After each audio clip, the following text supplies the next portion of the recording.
Près de 600 ouvriers, principalement des femmes, sont chargés de trier, décortiquer ce produit qui fait la fierté du pays. Une noix destinée au marché occidental. Bonjour mesdames, bonjour. Bonjour Amara. La patronne, Comment ça va? c'est Salma Sitarou. Cette promotion, alors Il y a 4 ans, cette quarantenaire décide de quitter une carrière dans la banque d'investissement en Europe pour se lancer dans la transformation de noix de cajou. Elle monte une première usine à Azaguier, puis cette deuxième usine à Boaké il y a quelques mois.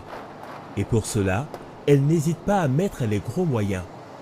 L'investissement ici en termes de machines a été de plusieurs millions de dollars, mais j'aimerais parler de l'investissement humain. Donc une usine de cajou, ça emploie beaucoup de gens parce que l'amande, elle est en forme de croissant. Donc les machines n'arrivent pas à la travailler complètement. Il nous faut des hommes et des femmes pour pouvoir faire un beau produit qui devient exportable et premium. Un produit exportable comme celui-ci. Well done. Notre premier conteneur. Premier conteneur des cashew fruits. C'est magnifique, hein? Yes. Ces noix s'apprêtent à rejoindre l'Europe. Pour nous, c'est une belle victoire en fait quand on voit la beauté du produit et surtout que c'est un produit traçable.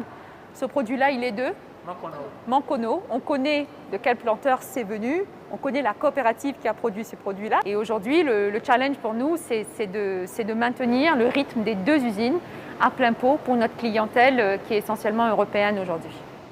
L'entrepreneur en est convaincu, la Côte d'Ivoire a des arguments à faire valoir pour concurrencer les géants transformateurs asiatiques de noix de cajou. Les noix sont triées selon leur calibre et chauffées à haute température dans ces machines.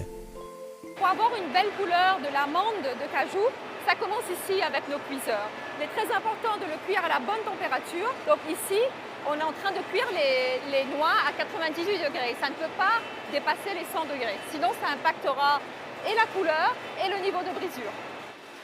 Une fois sorties du cuiseur, les noix sont mises dans ces bacs pour refroidir pendant 48 heures. Puis, vient l'étape du décortiquage de la noix pour en libérer l'amande. Cette machine est capable de décortiquer 35 à 40 tonnes de noix par jour. Mais ce n'est pas tout.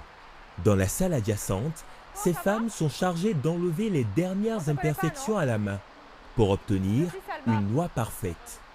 Toutes les femmes ici, elles sont en train de faire le dernier finish à la main parce que les machines ne sont pas à 100% efficaces. Donc on a une petite partie des amandes dont les imperfections doivent être enlevées à la main. Vous voyez ici, il y a encore la pellicule que la machine n'a pas réussi à enlever. L'idée, c'est de ne pas casser l'amande quand on enlève l'imperfection.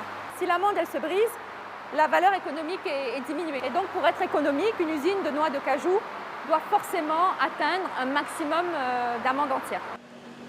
Traiter l'amande avec délicatesse afin d'éviter qu'elle ne se brise et s'assurer que le taux d'humidité est respecté. Des défis auxquels Salma et ses équipes sont confrontés au quotidien pour fabriquer une noix de qualité. Un des soucis qu'on a dans la transformation de noix de cajou, c'est l'infestation. Donc le niveau d'hygiène à maintenir est très important. C'est nettoyer les mains, nettoyer tous les recoins du bâtiment, faire de la maintenance de machines pour pas que l'infestation n'aille dans les amandes, par exemple. La noix de cajou, c'est 26 grades. 26 grades entre les amandes premium, qui sont les W320, qui sont les belles amandes que vous voyez ici. Et ça peut aller au piquet 2, qui sont des amandes entières aussi, mais avec des points. Vous voyez, et ce sont des piqûres d'insectes, par exemple, parce que comme c'est un produit naturel. Et il y a des points ici, ce qu'on appelle les piquets 2. Donc chaque grade d'amande a son utilité. C'est-à-dire, par exemple, les amandes premium de ce type, elles sont torréfiées et mises en sac. Les amandes avec des taches, elles sont enrobées, par exemple, avec du chocolat ou avec